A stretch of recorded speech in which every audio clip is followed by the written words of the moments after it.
Oy, Venture! Ka-Venture! Wait lang, tama muna yung ka-Venture natin na yan. Ay, ka-Venture! 2 beses na yan! Teka, hindi ko maabot.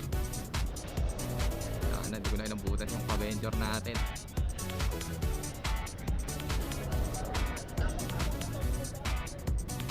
Oh, kulay puti yan eh.